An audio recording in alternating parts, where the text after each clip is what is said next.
एक दिन एक रेस्टोरेंट है जिसका नाम बगिया रेस्टोरेंट है, वहाँ पर आग की लपटें निकल रही थी। आग की लपटें निकलता देख एक महिला वहीं पर सब्जी बेच रही थी जिसका नाम था अनारो देवी। अनारो देवी वहाँ से जाती है, देखती है कि वहाँ पर आग लग गई है और वह जाकर के पुलिस को लेकर के आती है। पुलिस के ढूंढते ढूंढते एक कांस्टेबल मिलते हैं जिसका नाम होता है गुंजू। उस कांस्टेबल को लेकर के आती है और बताती है कि वहाँ पर रेस्टोरेंट है, वहाँ पर कुछ ऐसी है, आग लग गई है, सारी स्थिति इस प्रकार से चल रही है। जब वह कांस्टेबल उस रेस्टोरेंट के गेट के बाहर पहुँचता है तो वहाँ ज़ोर ज़ोर से खटखटाता है गेट, तो कोई नहीं खोलता। गेट से अंदर से आवाज़ आती है कि कौन है, अब बंद हो गया रेस्टोरेंट, अब खाना नहीं मिलेगा और कल आना। तो कांस्टेबल कहता है कि मैं पुलिस वाला हूँ और तुम्हारे यहाँ आग लगी है, मैं चेक करना चाहता हूँ कि आखिर क्या है। तो उन्होंने कहा आग वाग नहीं लगी है, जो रेस्टोरेंट के अंदर था कहते आग वाग नहीं लगी है, यहाँ पर हम अपने पार्टी के सामान को जला रहे हैं, आग नहीं लगी है, तुम चले जाओ यहाँ से। लेकिन कहीं ना कहीं कांस्टेबल को ये शक था या उसका डाउट जो था वो यकीन में बदलता जा रहा था, क्योंकि इस प्रकार की गतिविधि अगर होगी तो कोई गेट खोल देगा कि भाई देख लो क्या है, पुलिस है।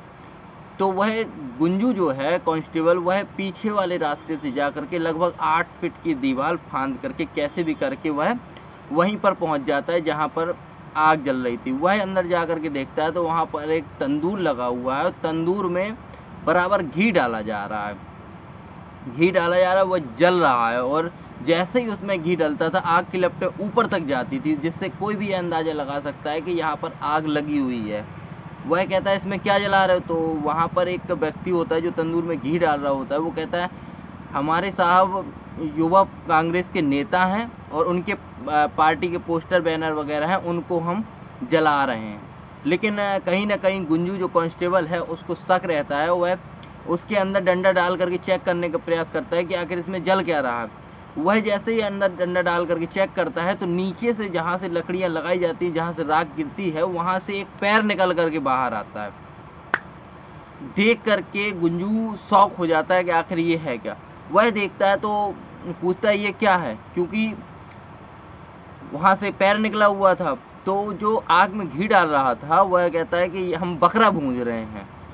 तो फिर गुंजू का जो शक होता है वो यकीन में बदल जाता है कि पहले आप कह रहे हैं पार्टी के पोस्टर जला रहे हैं, अब कह रहे हैं बकरा भूंज रहे हैं, क्या चल रहा है। तो वह जाकर के उसको और अच्छे से, तो वह जाकर देखता है कि वह एक लाश है। वो देख के चक्का वक्का रह जाता है कि आखिर लाश और तंदूर के अंदर कैसे।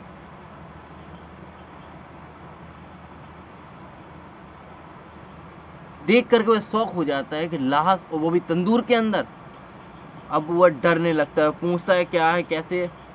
वो दूसरा आदमी भागने का प्रयास करता है लेकिन उसके साथ ही एक जो था गेट के बाहर खड़ा हुआ था, वो भाग नहीं पाता है, वो पकड़ा जाता है। फिर जो कहानी निकल करके आती है उसको सुन करके आपकी रूह कांप जाएगी। उसको जब सोशल मीडिया के माध्यम से, अखबारों के माध्यम से, लोगों के माध्यम से जब बात वो फैली तो पूरा देश सहम सा गया कि आखिर इतना निर्दयी भी कोई हो सकता है।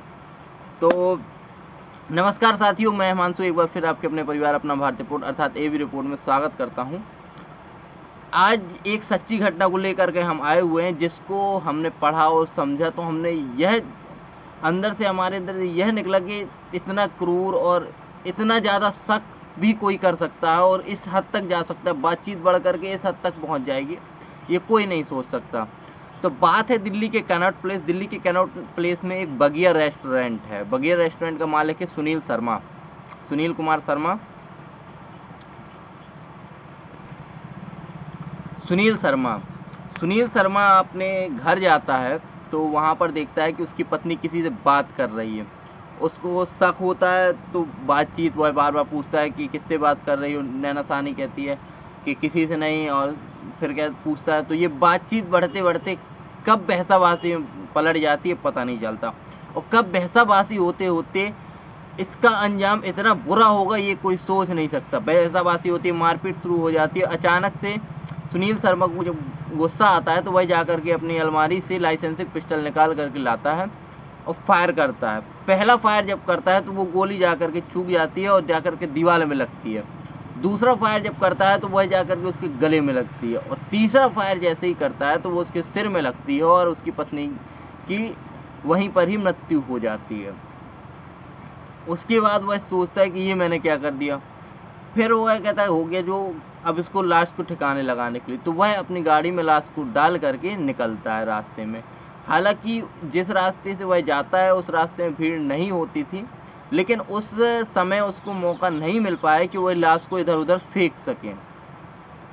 वह सीधे अपने जाता है बगिया रेस्टोरेंट, जो कि दिल्ली के कैनॉट प्लेस में था और काफ़ी फेमस रेस्टोरेंट था। वहाँ पर जाकर के अपना जो मैनेजर होता है केशव, उससे कहता है कि जितने लोग खाना खा रहे हैं उसको सबको भगाओ और बंद करो रेस्टोरेंट। तो केशव कहता है सर 12 बजे तक आमतौर पर खोलते हैं, आज इतनी जल्दी और भगाने की बात कर रहे हैं। तो वह कहता है नहीं, जैसा मैंने कहा भगाओ, मैं मालिक हूँ, भगाओ इनको यहाँ से। तो वहाँ से एक कर्मचारी आकर के कहता है कि सर भगाने की किसी को आवश्यकता नहीं है, नए जो ग्राहक आएंगे उनको हम लेंगे नहीं, और पुराने जो हैं उनको खा करके 10-15-20 मिनट में चले जाएंगे, आधे घंटे में। तो आधे घंटे बाद रेस्टोरेंट पूरे तरीके से खाली हो जाता है, जितने कर्मचारी होते हैं उनको भगा दिया जाता है। बचता है केशव, जो वहाँ का मैनेजर होता है। केशव को सुनील शर्मा धमकी देता है कि इसमें गाड़ी में मेरी बीवी की लाश है, वो पूरी कहानी बताता है और उसको ठिकाने लगाना है। तो केशव शर्मा मना कर देता है कि सर मैं इसमें इन्वॉल्व नहीं हूँ, मैं जा रहा हूँ।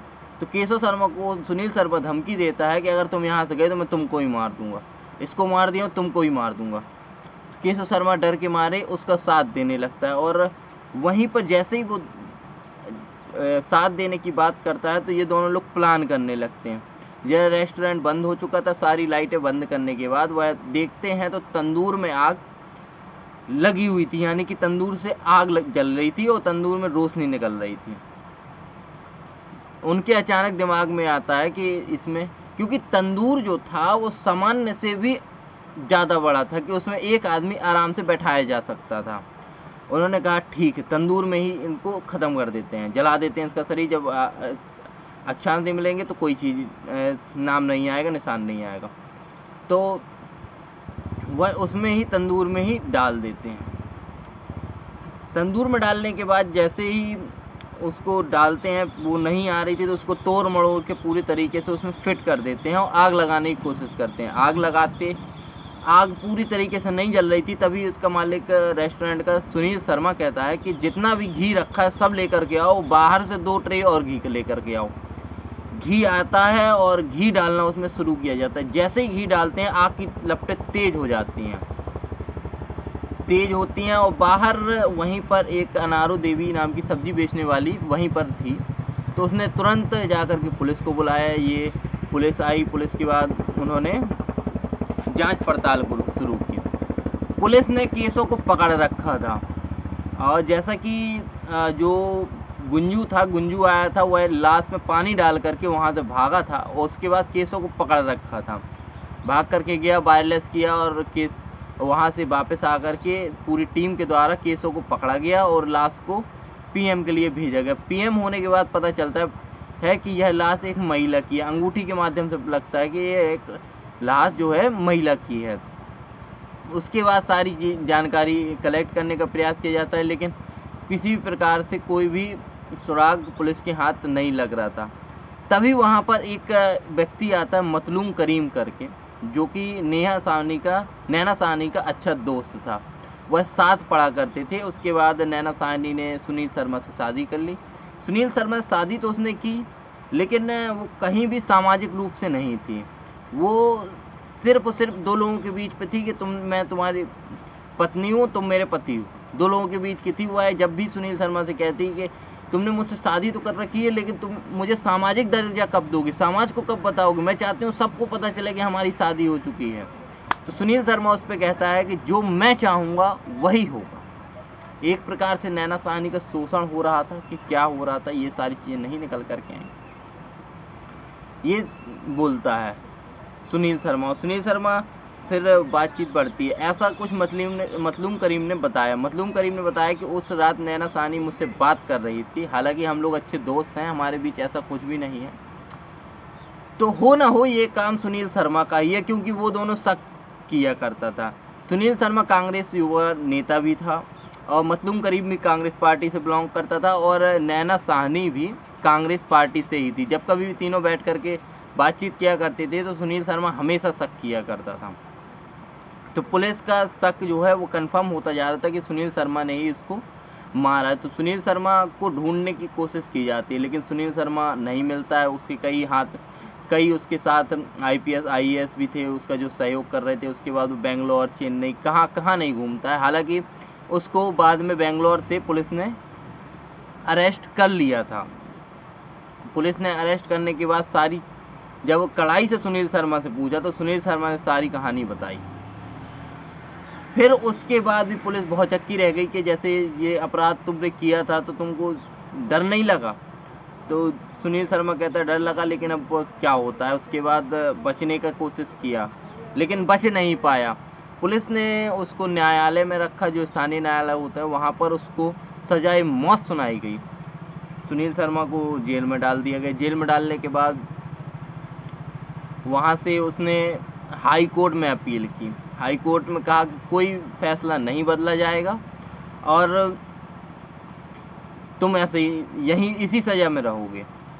केशव को 7 साल की सज़ा सुनाई गई थी, कठोर कारावास, रिगरस इम्प्रीजनमेंट जिसको कहते हैं, उसको कठोर कारावास सुनाया गया। सुनील शर्मा को सजाए मौत दी गई। हाई कोर्ट में भी सेम सज़ा थी, कोई बदलाव नहीं। उसके बाद सुप्रीम कोर्ट जाता है, तो सुप्रीम कोर्ट में उसको उम्र कैद की सज़ा सुनाई जाती है। लेकिन उम्र कैद में कहीं भी सुप्रीम कोर्ट ने ये डिफाइन नहीं किया हुआ था कि उम्र कैद जीवन भर के लिए होती है या कुछ एक समय के लिए होती है, क्योंकि आमतौर पर IPC में ऐसा कहा जाता है कि जो उम्र कैद की समय सीमा होगी वो मैक्सिमम 20 साल होगी। तो ऐसा कुछ डिफाइन नहीं किया गया था। 2013 में सुप्रीम कोर्ट से सजाए मौत को बदल करके उम्र कैद में किया गया। वह जेल में रह करके सुधर गया था, संत महात्मा बन गया था। संत महात्मा बनने के बाद लोगों को लगा कि ये सुधर गया, क्योंकि जेल का मतलब ही होता है सुधार गया। वो सुधरने गया तो उसने 2015 में पेरोल मांगी। पेरोल मांग करके जब वो बाहर आया तो उसको देख करके लोग पहचान गए और डर गए। एक पत्रकार ने उनसे पूछा, आपको ऐसा करते समय डर नहीं लगा? उसने कहा, सर डर लगने वाली बात तो है, लेकिन जो मैंने उस दिन किया शायद बहुत गलत था। मुझे उसका पछतावा जिंदगी भर रहेगा। उसका कारण कि गुस्से में आकर के व्यक्ति किस हद तक जा सकता है, इसकी कोई सीमा नहीं है। उस दिन मैंने जो किया बहुत गलत था। तो फिर पत्रकार एक सवाल और दागता है, कहता है कि आपने उस दिन पत्नी के कितने टुकड़े किए थे? वह व्यक्ति चुप होकर के फिर थोड़ी देर बाद आंसर देता है कि मैंने अपनी पत्नी के टुकड़े नहीं किए थे, वो उसको सिर्फ मोड़ करके मैंने तंदूर के अंदर रखवाया था। टुकड़े नहीं किए थे, ना काट पीट कुछ नहीं की हुई थी, सिर्फ तंदूर में डाल करके आग लगाती थी। लोग आज भी उसको देख करके सहमते हैं। फिर उसने ऑन कैमरा ये बात भी कही कि अब मैं इन सारी चीज़ों से दूर हूँ, अब मैं अपने माता पिता की सेवा करूँगा और मुझे कहीं ना कहीं इस चीज़ का पछतावा ज़िंदगी भर रहेगा। इस कहानी को सुनाने का आशय किसी प्रकार से किसी भी व्यक्ति को डराना नहीं है। सभी लोग सतर्क रहें, सावधान रहें और इस प्रकार से कभी भी छोटी छोटी बातों पर इतना हाइपर ना हो जाएं, क्योंकि छोटी छोटी बातें होते होते कब इतना बड़ा रूप ले लेती हैं ये किसी को पता नहीं चलता। आमतौर पर घर में ये छोटी छोटी बातें होती रहती हैं, लेकिन ये छोटी छोटी बातें कब बड़े रूप में आ जाती हैं और कब इतनी बड़ी घटना हो जाती है कि किसी को किसी इस बात का अंदाज़ा भी नहीं लगा सकता।